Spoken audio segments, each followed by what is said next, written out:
In this third podcast for Module 3, we'll be looking at conceptions of family.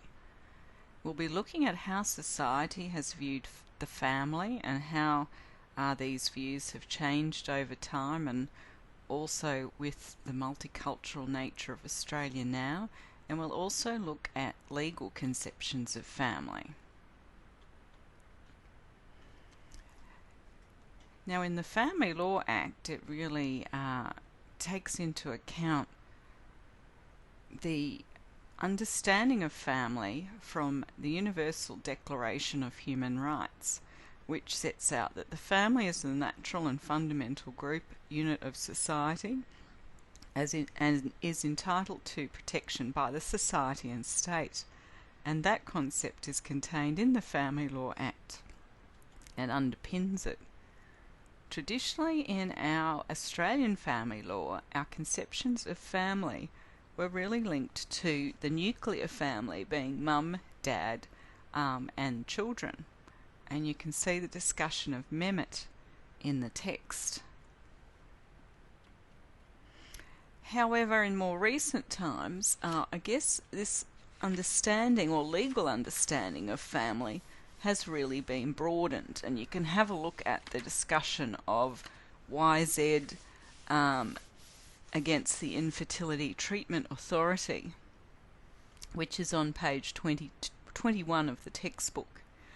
In that case, a woman was wanting to use the sperm of her husband who had died in a motor vehicle accident. And she was wanting this sperm to be collected from his dead body.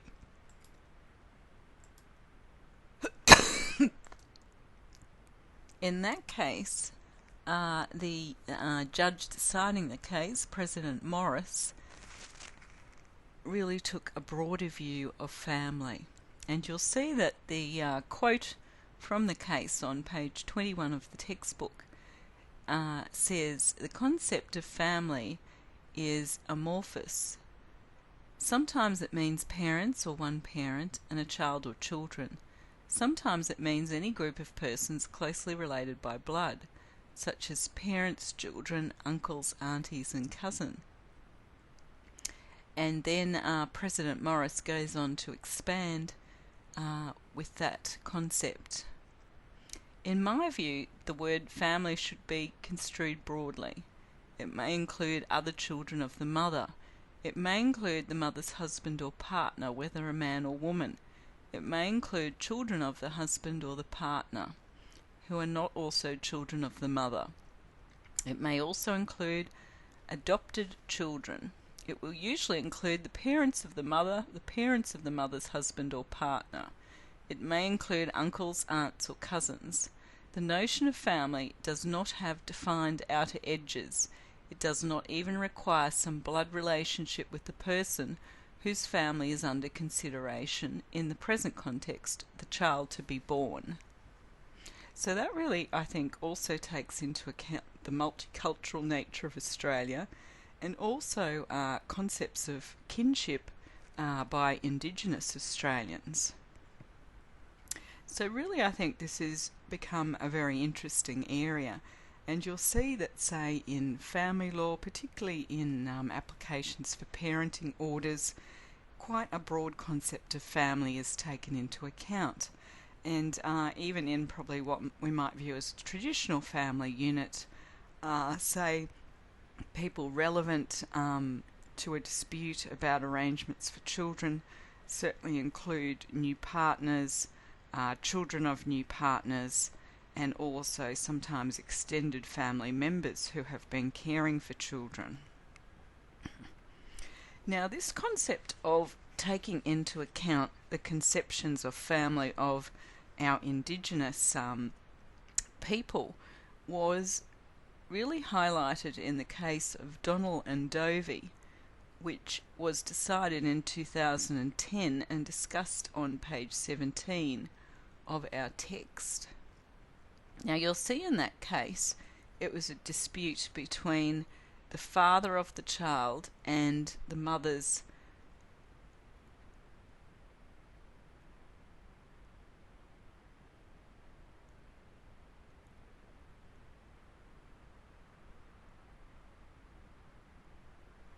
half-sister.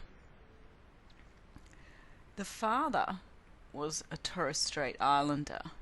The mother was Indigenous and a member of the Waka Waka Aboriginal tribe. The boy was 8 years old and his mother had died in a motor vehicle accident. So her half-sister was wanting the child to live with her and the father was wanting the child to live with him. Although the evidence really was that the father hadn't had anything much to do with the child, or not very much to do with the child since his birth, whereas after the mother's death, the half-sister had assumed his care. Now, the judge at first instance made an order that the child live with his father. However, on appeal, it was decided that the case had to be reheard and that the kinship practices of Indigenous groups needed to have been taken into account by the judge. So have a look at the quote at the bottom of page 17 of the text and top of page 18 about taking into account kinship systems and child-raising practices of Indigenous people. There was evidence given that for that particular tribe that the mother and her half-sister were members of, that it was part of their culture that if, for example, a mother died, that her sister would take over the care of a child. And so the court said that the trial judge hadn't given enough regard to those cultural practices. Now, another type of family, so I guess now we're looking at originally under our law, we really regarded the family as a nuclear family, mum, dad, children. In more recent times, this has become a broader conception of family and also a conception that is to include cultural practices, particularly of Indigenous people. And we'll see in when we look at parenting law in our later module that specifically in the Family Law Act and the best interest factors, the court has to take into account specifically Indigenous culture in the best interest factors in section 60 capital CC of the Family Law Act. Now in this case of Repatrick, I guess the judge also took a broader view of family. This was a case where a lesbian couple wanted to have a baby. They got a friend, a male friend who was also gay, to act as a sperm donor, and he provided the sperm and one of the women became pregnant. Now the father's evidence was that the agreement was that he was doing this because he'd always wanted a child and wanted to have a fatherly role in the child's life. However, the mother disagreed with this and said that the agreement was that he was just to be the sperm donor and it was only to see the child, for example, once a year. After the child's birth, this became a quite heated dispute with the sperm donor, I guess the biological father, wanting to have regular time with the child, and the mother really very strongly opposing this. Now it went to court in the family court when the child was 3, and in the case he was known as Repatrick. I guess the outcome of the case was that the father was granted time with the child. However, the mother was very extreme in her opposition to this, even to the extent that she hadn't wanted the father to bring any toys for the child when he came to visit the child.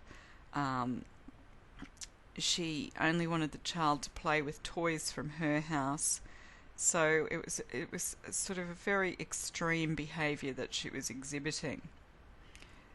So the judge held that the biological father should spend time with the child, or a better way to phrase that would be that the child should spend time with his father and have a relationship with his father, and that was in the child's best interests. And in the course of this case, the judge talked about another type of family, including a gay couple with a child. And he called this a homonuclear family. So the quote is on page 20 of the textbook, where he says, "In my view, Patrick's family is the mother and co-parent and the child. It is a homonuclear family. They are his parents. That which constitutes a family has been the subject of substantial debate, particularly relevant to the gay and lesbian community." And I guess in that case the judge was saying a family is not limited to a traditional heteronuclear family. It now also includes a homonuclear family. He went on to say, "The term family has a flexible and wide meaning. It is not fixed in time. It broadly encompasses a description of a unit that has familial characteristics. Not all families function in the same way. Nevertheless, they enjoy common characteristics." And that was an exclusive relationship, a permanent relationship. The couple were emotionally and financially interdependent and had common interests, activities, and companionship. And I guess this really links to what we talked about in the first module, first podcast in this module, in relation to marriage.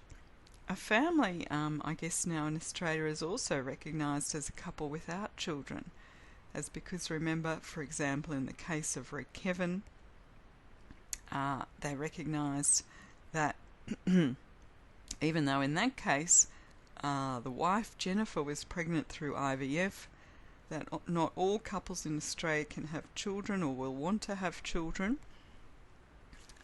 and that the purpose of a family, I guess, is no longer only for procreation.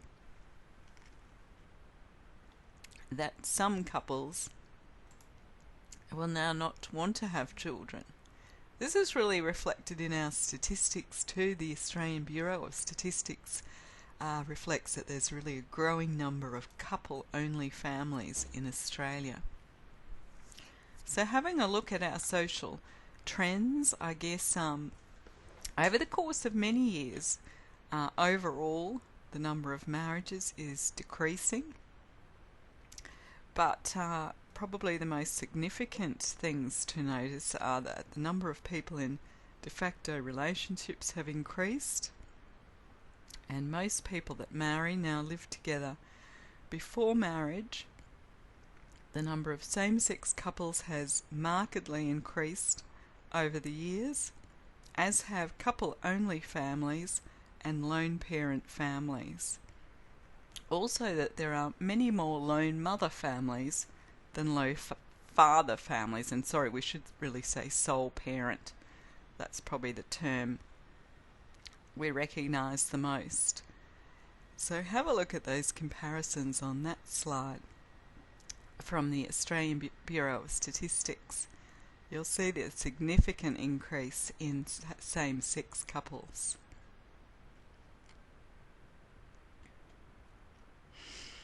However, the research still shows us that, I guess in the majority of two-parent families, mothers continue to be the majority of primary caregivers.